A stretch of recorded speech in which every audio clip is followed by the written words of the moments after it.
Have you ever felt like you're doing everything right with your diet, only to find you're stuck with no results? Well, it turns out there's one sneaky factor that could be sabotaging all your hard work without you even realizing it. And we're here to spill the beans. Let's spill those beans, baby. When you think about dieting, we often think that it's about the food we eat, the exercise that you do, and just the habits that we form. But really, if you think about it, look around, they don't work too much. There's one common mistake that can really derail even the most disciplined dieters. This mistake is so subtle yet powerful, and it's the difference between the success and failure you have. Did you know that about 95% of the diets fail?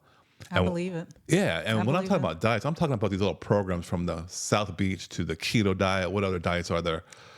Yeah, there's Roaritarian, there's Vegan diets. vegan diets, there's so many different apps that have offer diet plans. Carnivore diets. Carnivore, yes. Yeah, all these. Atkins.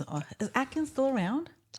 Atkins is a different form of like keto. They I all know. change names. I know, but I'm just saying. South Beach. Yeah, South Beach. All of it's the same. It's all the same because you can only eat carbs, protein, or fats. So it's a combination of all three Yeah. of those. So it can't be much more creative. Yeah. Yeah, I mean, so people have tried all those different diets, all the ones we can't even name, all under the sun, only to get back to where they started from ground zero, from time equals zero, to not be much of an engineer. Time equals zero. Yeah, they cut out entire food groups. They spend hours at the gym tracking every single calorie and just keeping a diary of everything. And they still, despite their best efforts, they just can't seem to stick to it. They can't do it. And I think the reason is always the same, or nearly always the same. And it's a critical aspect of just dieting, and it's not about the food. It's not about the exercise, but it's about their own mindset. Yeah. And what I mean by that is often you hear people, hey, I'm going to go for a 4 or 5 mile run, come back feeling good, all amped up, only to say, hey, let's go to the bakery and get a dozen donuts, and they eat 3. 3 donuts, then they have one for dinner as well. And so there goes the benefits of Their exercise. Yeah. gone. Yeah. And I mean, sometimes once in a while is a nice treat. Once in a while. Once in a while, completely once in a while. You can't, it's not all about restriction. And oftentimes we do think about dieting is all about restriction. Now you cut out the donut long enough, or you cut out the fats or the carbs or the proteins, whatever it is, you eliminate all those different food groups or enough of the food groups. And then what happens miraculously, you're supposed to reach your goal, right? I'm not sure that's even possible. Sounds miserable. 100% does. That's why 95% are not successful. Yeah. Because you're having such serious restrictions. And if you're not eating certain things, you're not getting the nourishment you need. Plain and simple, right? So restrictions leads to deprivation, frustration, and you're just in this unhealthy cycle. Yeah, and that's not sustainable. It's quite frankly, it's quite unhealthy. And you said you deprive yourself, you get frustrated, and ultimately, what tends to happen? That 95% of the people, Failure. boom, it blows up in their face, and they get they're frustrated, and they say, oh, well, maybe I died again, so they try to deprive themselves again, and then boom, what happens again? Failure.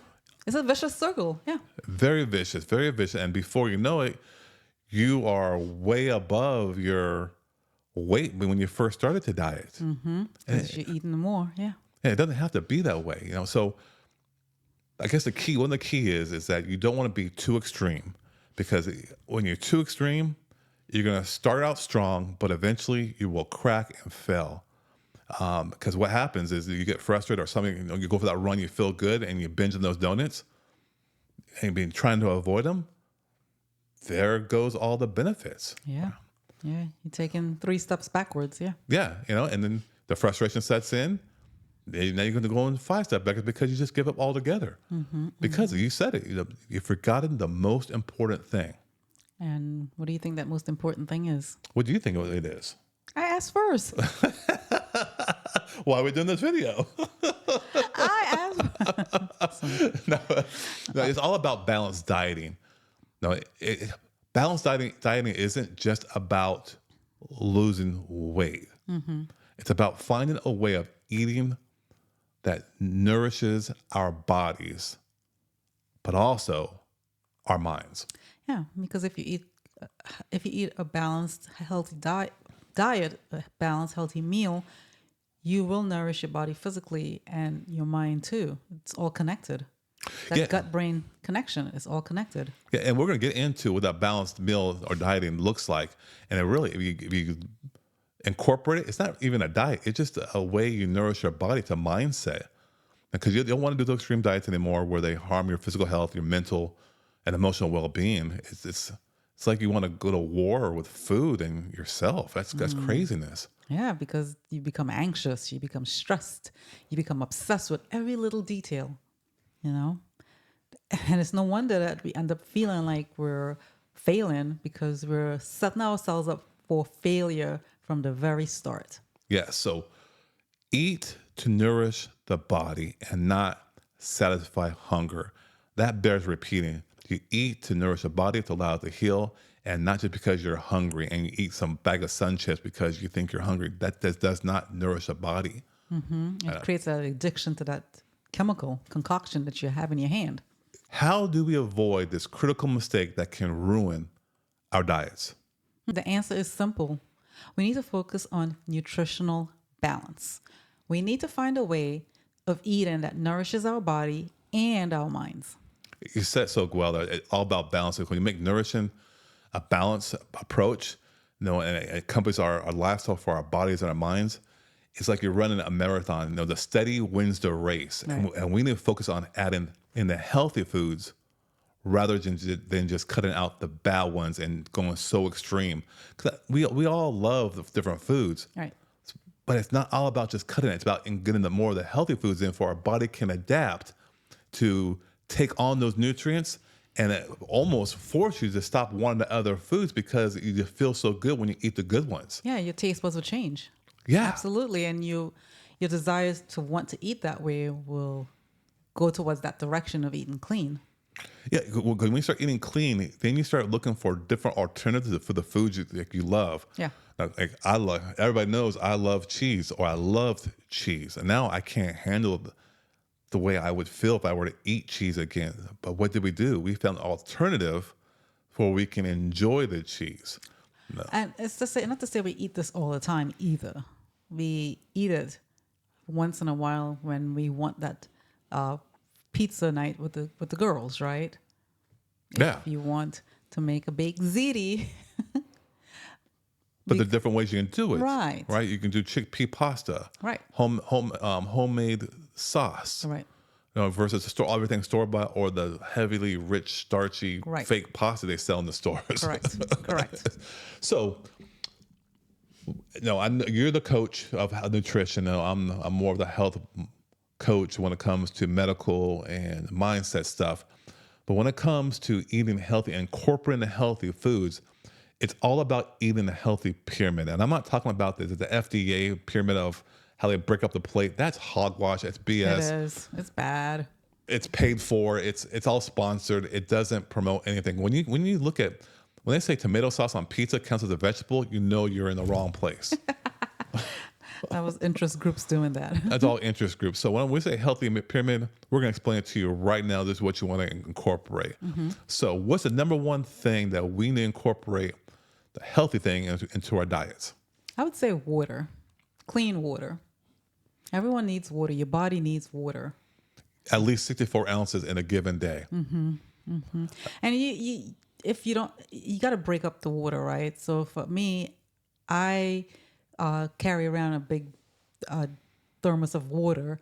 I give him one, and my girls each get one, and they just sip on it throughout the day. If you don't like the taste of water, you can train yourself to like the taste of water, right? Replace it with the drinks you normally drink, but you can add a lemon to it. You can add a cucumber to it. You can add strawberries to it if you need that flavor. But I think after a while you will get used to drinking water. Yeah, and if you find yourself thinking water tastes nasty or has no flavor or it's disgusting, it's because your body is craving something that it really doesn't desire, like a chemical dependency. And I do believe like sugar, like sodas, all that kind of stuff. Man, that's like the number one legalized drug that people are addicted to. Yeah. And that's probably what your body is calling for. So it's about incorporating more and more water, slowly but surely. Drink more than that than anything else. And then you'll realize, hey, I just want to drink water only. Yeah, you become addicted to it, to clean water, plain water, because that's all we drink. Yeah, exactly. It's perfect. The next thing you want to eat in terms of our pyramid are what?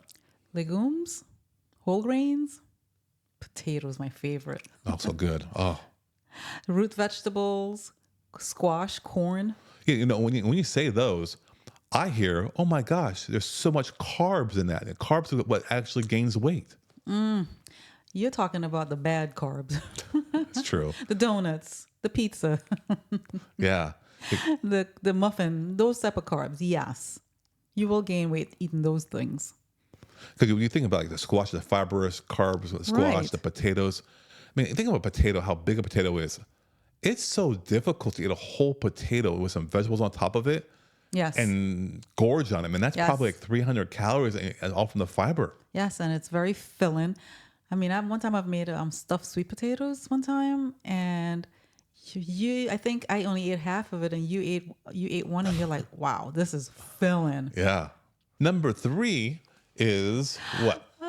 Vegetables, cooked or raw. So you're talking about your green leafy greens, right? Your broccolis, your cauliflower, the yellow squash and the green squash, peppers, all those things, mushrooms, all that stuff falls in there. All good stuff. So you can basically eat as much as you want of that, from the beans, the legumes, to the veggies, to raw, Yes. the cooked, everything. Yes, and you can throw some of these things in your salad and make a salad with it alongside with your cooked vegetables.